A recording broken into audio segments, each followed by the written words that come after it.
지금 방법편이잖아. 방법편은 말 그대로 PCR뿐만 아니라 여러 가지 이제 DNA를 가지고 그거 가지고 이제 여러 가지 뭐 증폭을 하거나 또는 각각의 여러 가지 단백질 검사를 하거나 각각의 검사를 받는 검사법이 있어요. 이제 그것들을 소개를 하는 것이고, 그 다음에 15쪽에 넘어 10터 15부터는 이제 진단편이에요. 그리고 실제로 임상에서 각각의 이제 여러 가지 감염병 또는 바이러스 질환 여러 가지 그런 것들에 대해서 어떤 거를 검사를 하냐에 따라 다 다르겠지. 그래서 앞에 있는 방법편을 응용한다 보시면 돼요.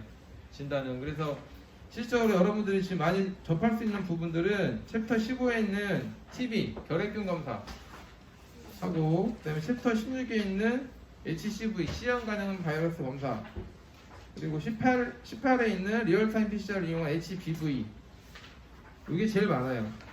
그리고 나머지 검사법들은 실질적으로 상위 5% 정도 기관, 그러니까 대학병원 중에서도 빅5에 있는 데라든지 수도권에 있는 데밖에 안 해요. 그래서 그런 부분들은 임상에서 응용할 수 있는 부분이 생각보다 많지 않습니다. 아직까지는 연구자들 중심으로 또는 그 실험실 중심으로 지금 돌아가고 있는 상황이고요. 특히 이제 이런 여러 가지 아직까지 임상에서 적용하기 어렵기 때문에 소개는 이렇게 많이 되어 있지만 굉장히 제한적일 수밖에 없다. 지금 제가 말씀드린 세 가지, 그 챕터 15에 있는 TB하고 챕터 16에 있는 CV, 그 다음에 HBV 세 개는 정말 많이 써요. 그래서 웬만한 종합병원들은 다 세팅을 하고 있고, 요즘은 다들 오토메이션 되어 있다고 제가 말씀을 드렸었는데, 이건 뭐냐면 우리가 지금 하고 있는 것들은 다 자동화가 아니라 다 수동, 다 매뉴얼로 하는 거잖아요. DNA 정량, DNA 뽑는 것도 다 수기로 했고, 그래서 여러분들 체화를 해가지고 고글볼로드에서 DNA 지놈 뽑으려고 그 고생을 했었잖아요. 생각보다 단계는 오래 걸리진 않아도 검사 양이 많으면 진짜 오래 걸립니다. 그래서 다 100% 수작업이라고 하는 장면은 뭐가 문제가 되냐면, 중간에 한의 과정이라도 잘못되어 있으면 그 실험은 꽝이에요. 꽝. 다시 해야 돼. 그래서 어려워요. 물론 뭐 자동화라고 해서 쉬운 건 아닙니다. 자동화를 하기 전에는 이런 장비 이베루에이션도 잘 해줘야 되겠지. 메인터넌스라든지. 여러분들 메인터넌스는 잘 아시죠? 장비의 여러 가지 프로브라든지 각각의 뭐 온도, 장비의 상태를 체크하는 게 메인터넌스잖아. 그 부분들을 꼭 확인해 줘야 됩니다. 메인터넌스 했을 때 문제가 돼 있으면 장비 가동하면 안 돼요. 그거를 해결하기 전에는 검사 스탑을 해야 됩니다. 근데 메인터넌스에서 문제가 사소한 문제라도 그냥 무시해버리고 했다가는 장비를 가동하는 순간 결과가 다 오류가 나요. 그래서 그런 부분들은 잘 알겠지. 그죠? 정도관리 같은 거 배웠죠? 임상학 시간에 잠깐 배웠죠? 특히 이런 우리는 특이도나 민감도, 특히 신뢰도 이런 부분도 정확도도 중요하지만 이런 부분들은 검사실에서 굉장히 중요하게 생각하는 겁니다. 그래서 여러분들 검사실 신임 인증 평가라는 거 봤죠? 얘들아? 네. 너네 그거 실습 나와서 봤을 거 아니야? 뭐서 이렇게 뭐 몇 년 동안 우수검사실 인증 딱 써 있는 거 봤지? 그게 있어야 돼요. 그게 있어야 되고 각각 파트별로 있잖아. 뭐 예를 들어서 뭐 임상학, 혈액학, 분자, 뭐 미생물, 면역, 특수 다 이렇게 있거든요. 그 파트마다 그걸 받습니다. 받아놓고 보통 점수 합격해서 뭐 90점 이상 또는 뭐 95점 이상의 점수가 나와야 돼요. 이거는 우리뿐만 아니라 모든 기관들 다 똑같이 정도관리협회라든지 우수검사실에 관련된 여러 가지 신임평가위원들이 있어요. 각각의 진단검사과 전문의들이 구성이 된 몇 개, 보통 한 4-5분이 한 번씩 오거든요. 이렇게 오면 하루 엔징을 잡고 이제 파트별로, 저도 옛날에 했을 때 제가 맡았던 파트가 한 3-4개 정도 되니까 적어도 불려다니면서 다 이제 쉽게 말하면 심사를 받는 거예요. 심사를 받아서 문제가 있으면 재심사를 합니다. 근데 솔직히 재심사 받으면 좀 창피해요. 내가 뭐를 안 한 거 같고 제대로 안 한 거 같고 막 그런 게 있거든요. 그래서 그런 부분들 때문에라도 특히 이 분자 같은 경우는 특이도나 민감도가 거의 100%인 것들이 많아요. 그러다 보니까 아이템이 몇 개 안 된다 하더라도 이런 뭐 랩에 대한 이런 특히 구역, 이 섹션에 대한 것들을 잘 신경 써서 해야 됩니다. 제가 여러분들 실험할 때는 그냥 클린맨스 안에서 했지만 실적으로 여러분들 분자 쪽 가게 되면 공간이 그렇게 넓지가 않아요. 공간이 넓지도 않지만 부분적으로 또 파트를 나눠놨거든요. 그래서 이런 부분들 잘 캐치를 하셔야 되고, 막상 이제 여러분들 몇 개월 있으면 취업을 해야 되잖아. 그죠? 처음부터 분자 쪽으로 갈 사람들은 내가 볼 때 없어요. 처음에는 의료기관에 가면 체열실에 열심히 있겠죠. 그리고 나서 이제 몇 개월 후에는 뭐 메인 파트, 기본적으로 들어갈 수 있는 게 요화학 파트 들어갈 것이고, 맨 처음에 요화학이 제일 만만해요. 쉽게 말해서 처음에 들어왔는데 너무 어려운 애 시키면 책임감 막중합니다. 그러다 보니까 부담이 없는 데를 빼주죠. 그래서 처음에는 이제 사수가 있는데 넣어줘요. 그리고 자동화 파트 넣어주고, 그러다가 이제 점차 한 연차가 올라가기 시작하면 이제 자기 본인 스스로 메인으로 올라가죠. 제가 있을 때 제 후임 들어온 애들은 제가 교육을 진짜 똑띠 시켰죠. 거의 눈물에 날 정도로. 네, 했어요. 눈물 날 정도로. 아침에 오면 저는 기본적으로 청소부터 시켰어요. 나도 같이. 기본이에요, 기본. 그러니까 청소를 하면서 정결한 마음으로 오늘 할 일 정해놓고 딱딱 시간 정해서 해야 됩니다. 이거 안 해놓으면 정말 하다가 다 꼬여버려. 그래서 그런 부분들 늘상 신경 썼고, 특히 이제 아까 정도관리 얘기했었지만 분자도 정도관리라는 걸 합니다. 아끼죠. 하는 데 있어서 특히 각 검사별로, 특히 이 분자 쪽은 정도관리 물질이 컨트롤, 그러니까 네거티브 포지티브밖에 없어요. 분자는 그래. 그래서 그러니까 얘를 수치화로 나타내는 거면 좋죠. 그거는 약간의 뭐 핸들링 할 수 있잖아. 근데 얘는 어떻게 돼요? 뭐 아니면 도야. 결과가 잘못 나가거나 망하거나 이런 부분이 있습니다. 그래서 이 분자는 특히나 내가 얘기했던 것 중에 하나가 항상 검사할 당시에 컨트롤을 간다고 얘기했어요. 왜 그럴까, 유리야? 유리야? 이렇게 말을 걸면 말을 하는 거야. 모릅니다라고 하든지. 모르겠어. 너 알잖아. 왜 모른다고 그래. 분자는 항상 얘기했지만 다른 검사하고 다르게 얘는 민감도 특이도가 높아요. 그리고 얘는 다른 것처럼 다르게 검사 결과가 바로바로 나오는 게 아니에요. 케미스트리 같은 경우는 뭐 보통 20-30분이면 나오잖아. 이런 뭐 EIA 방법 이용하거나 또는 뭐 CLSI 방법 이용하거나 대부분 30분 내에 결과가 나와요. 그렇기 때문에 바로바로 대처가 가능할 수도 있고, 특히나 이런 정도관리 자체가 아침에 오거나 또는 대부분 아침에 한다고 하니까 아침이라 할게요. 우리가 알고 있는 값을 집어넣어서 그거에 대한 차이를 보는 거잖아. 그 레인지에 들어오는지. 근데 정도관리 이 분자 쪽에서는 정도관리 물질을 걸어도 3시간, PCR 걸어도 3시간. 이러니까 너무 시간이 오래 걸리는 거예요. 이런 부분들 때문에 정도관리를 해놓고 나서 다음에 검사했을 때 문제가 없으면 다행인데 문제가 생기면 안 되잖아. 그러다 보니까 아예 그런 걸 대비해서 처음부터 검사를 할 때 컨트롤 물질 같이 넣는 거예요. 같이. 그래서 이 분자 쪽은 다른 파트하고 좀 차이가 있어요. 여러분들 임상에 나와보면 알겠지만 왜 정도 관리를, 그러니까 이런 PCR을 할 때나 또는 이 정도 관리를 할 때는 그러니까 먼저 하지 않고 같이 하는 부분들은 그런 원인 때문에, 이유 때문이라는 걸 잘 아시면 되고, 그래서 하나의 검사를 같이 할 동안에 똑같은 조건을 지어주는 거예요. 똑같은 조건. 물론 뭐 임상학이나 그런 것들도 같은 조건이긴 합니다. 하지만 얘네들은 아이템이 다양하죠. 한 번에 우리가 보통 정도관리 물질이 하나만 물질만 검사하는 게 아니잖아. 하나 갖다 열 몇 개씩 검사하죠. 그지 얘들아? 얘네 실습 나왔으니까 봤을 거 아니야. 근데 PCR 이 분자 쪽은 하나밖에 못해요. 딱 정해진 것밖에 할 수가 없어. 그러니까 범용이 없어요.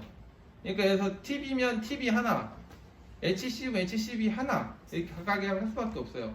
그러다 보니까 이런 부분이 어렵다라고 하는 거고, 이 결핵균 같은 경우는 우리가 진단을 하는 데 있어서 이거 말고도 다른 방법이 있죠.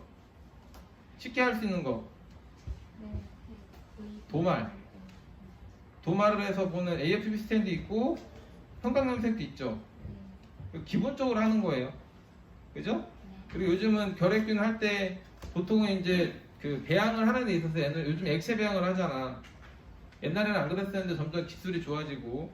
근데 그런 것들은 시간적으로 오래 걸려요. 결핵균은 보통 8주를 배양을 하잖아. 뭐 보통이라기보다 더 빨리 이제 8주 안 돼서도 양성을 뜨는 애가 있다고 하지만 기본적으로 8주예요, 8주. 그래서 AFPC는 이렇게 오래 걸리는 부분이 있어서 대부분 그냥 간이를 할 수 있는 게 뭐예요? 스테인을 하지. 그지? 결핵균 검사 염색을 하잖아. 그래서 막대균인지 확인해 주잖아. 그리고 나서 이거는 검사가 들어올 때는 당연히 이제 우리뿐만 아니라 뭐 이런 엑스레이 소견부터 시작해서 그분들 다 있죠. 근데 컨펌은 꼭 스테인을 합니다. 또는 배양을 하거나 아니면 PCR을 하게 돼요. PCR. 그래서 여기 지금 소개되어 있는 이 PCR이 바로 이 PCR을 혼성화한 방법을 이용하는 겁니다. 그래서 229쪽에 보면 거기 이거 했어? 네. 했네. 왜 안 해? 얘기를. 예, 이거죠. 그래서 이거는 기본적으로 보는 앰플리코어라고 하는 회사입니다. 회사. 그 로슈라고 하는 회사에서 만드는 제품명이에요. 그거 가지고 기본적으로 하는 거다. 여기 보면 맨 끝에 로슈라고 써있죠. 로슈. 로치 아니야. 로슈야, 로슈. 로슈. 다국적 기업입니다. 로슈가 이 사회적으로 기여하는 바가 되게 많았어요. 물론 뭐 진단 시약 쪽에서는 로슈가 상당수 먼저 앞서 나갔다가 요즘은 그 로슈가 좀 뒤쳐졌죠. 다른 후발 업체들 열심히 중국에 있는 애들이 열심히 치고 올라오다 보니까 뭐 그런 것들 발생을 합니다. 이거 했었으니까 넘어갈 거고. 자, 그러면 여기 보세요. 내가 저번에 얘기했던 거 특이도 나오네. 특이도. 자, 239쪽에 특이도하고 민감도 나오잖아요. 자, 여기 보게 되면 99.5%라고 나옵니다. 99.5%. 되게 높은 거예요, 이 정도면. 그죠? 또 민감도는 뭐 113.4%라고 합니다. 이거는 배양 결과보다 훨씬 더 뛰어났다고 되어 있는 거고요. 근데 임상 결과에서 보면 85.6% 민감도 별로 좋지는 않다라고 하는 거죠. 이 부분은. 그러다 보니까 실질적으로 검사하는 거에 있어서 좀 차이는 있어요. 여기 보게 되면 239쪽에 거기 표 판독하는 게 나옵니다. 그래서 각각의 레인지가 있거든요. 기본적인 레인지. 그래서 이거에 대한 레인지가 넘어가면 양성으로 보거나 또 그거 아니면 뭐 이런 재검을 할 수 있거나 그런 것들이 소개가 되고 있습니다. 보시면 되고, 그래서 대부분의 이제 검사들에 나오는 것 중에 하나는 각각의 오염, 콘타미네이션 안 되는 게 제일 중요해요. PCR에서 콘타미네이션이 됐다라고 보는 거는 컨트롤에서 엄청 이상하게 나오는 거예요. 컨트롤. 그거밖에 확인할 수 있는 게 없어요. 근데 만약에 다른 방법을 확인할 수 있다고 하면 정말 좋겠지. 근데 지금으로서는 그게 최선입니다. 그래서 컨트롤해서 뭐 이런 여러 가지 방법적인 게 문제가 있을 때 우리가 보통 그거를 우리가 오염이다 이렇게 표현할 수밖에 없다라고 하는 거고요. 그 다음에 242쪽에 HCV 시험 간염에 대한 것들인데, 자, 얘네는 기본적으로 RT입니다. RT 역전사법을 이용해요. 그래서 RT 네스티드 PCR, 네스티드 PCR이라고 하는 거는 한 번 더 얘기했었지만 PCR보다는 좀 더 감도를 좋게 하는 방법이에요. 그래서 네스티드 PCR을 이용하는 것들이다라고 하는 거고. 근데 이거를 실제로 우리 장기가 있으니까 하면 좋아요. 근데 HCV를 구하기가 어렵잖아. 환자도 구하기가 어렵지만 실적으로 그냥 너희를 혈액 검사 검사할 수도 있어요. 그래도 뭐 어쨌든 덤성 나올 테니까 그건 의미가 없어. 그 대신에 뭐 이런 부분에서는 우리가 할 수도 있겠죠. 참고해서 보시면 되고, 그 다음에 챕터 18 했다고 했지. 다 했다고 했지. 안 한 게 없네. 니들 반은 그래도 잘 했네. 1번을 내가 많이 못해줬네. 챕터 18. 예, 여기 제가 이거 PCR 얘기하다가 아마 이쪽 그 트레시홀드 얘기하고 아마 이거 얘기하다가 그만둔 것 같은데 CT 맞나요? 자, 이거 기본적으로 자, 앞에 다시 한번 보게 되면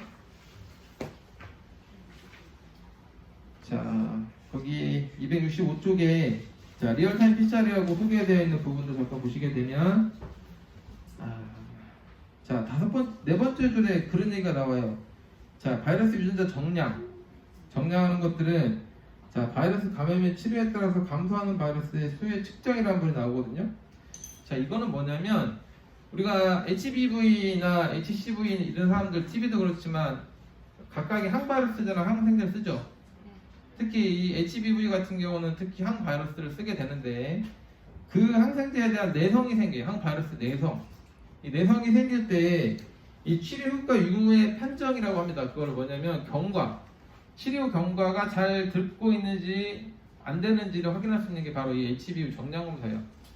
그래서 그게 이제 여러 가지 카피수, 그냥 피코그램이라는 단위로 해서 그게 숫자가 나오게 됩니다. 그래서 그 각각의 뭐 노멀 레인지, 쉽게 말하면 노멀 레인지에서 계속 밑으로 나오면 어떻게 돼요? 이 약이 잘 듣고 있는 거예요.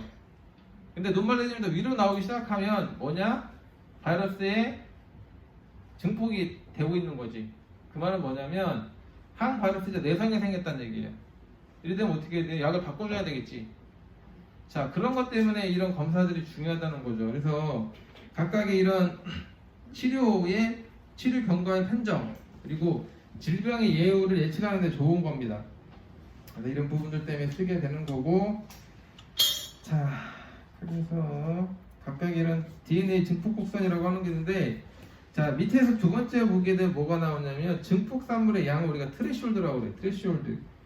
이걸 트레시홀드로 하고, 자, 각각의 계산 희석된 검체의 PCR 사이클을 우리가 트레시홀드 사이클에서 이걸 CT라고 합니다. CT. 이거 정해지는 값이에요. 그래서 CT에 이런 표준 곡선을 통해서 여러 가지 우리가 확인을 해야 된다. 라고 하는 부분들이 소개가 되고 있습니다. 제가 썼던 장비는 이것도 썼지만 이 다음 장비 택맨 96이라고 해서 되게 좋은 장비 썼어요. 전자동 장비. 얘는 매뉴얼 장비예요.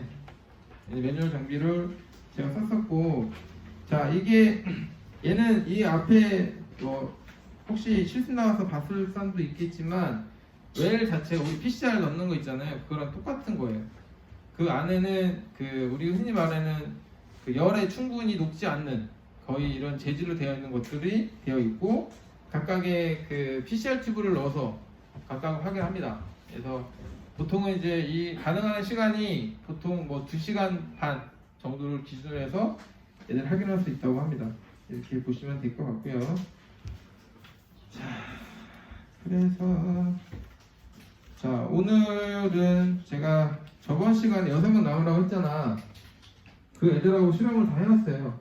이미 실험을 다 해놔서 자, 이렇게 다 해놨습니다. 이렇게 PCR을 돌려놨어요. 이거 가지고 이제 로딩을 할 거야. 저기 정경동 오늘 걔를 만들어가지고 로딩을 할 겁니다. 시간은 한 1시간 반 정도 걸려요. 그래서 이거를 걔를 만드는 거는 베이스 넣고 뭐 하면 두는 데까지 한 40분 정도 걸리고, 그 다음에 로딩해서 하는데 한 30분. 여러분들은 아마 익숙하지 않으니까 넣을 때 시간이 걸리겠지? 토탈 1시간 한 30분 정도 잡으면 될 것 같아요. 그래서 오늘 할 거예요. 하는 데 있어서 안 하는 애들은 떠들지 말고 공부 좀 제발 하고. 알겠지? 참여하는 사람들은 잘 참여하면 되고요. 많이 안 하고 6명.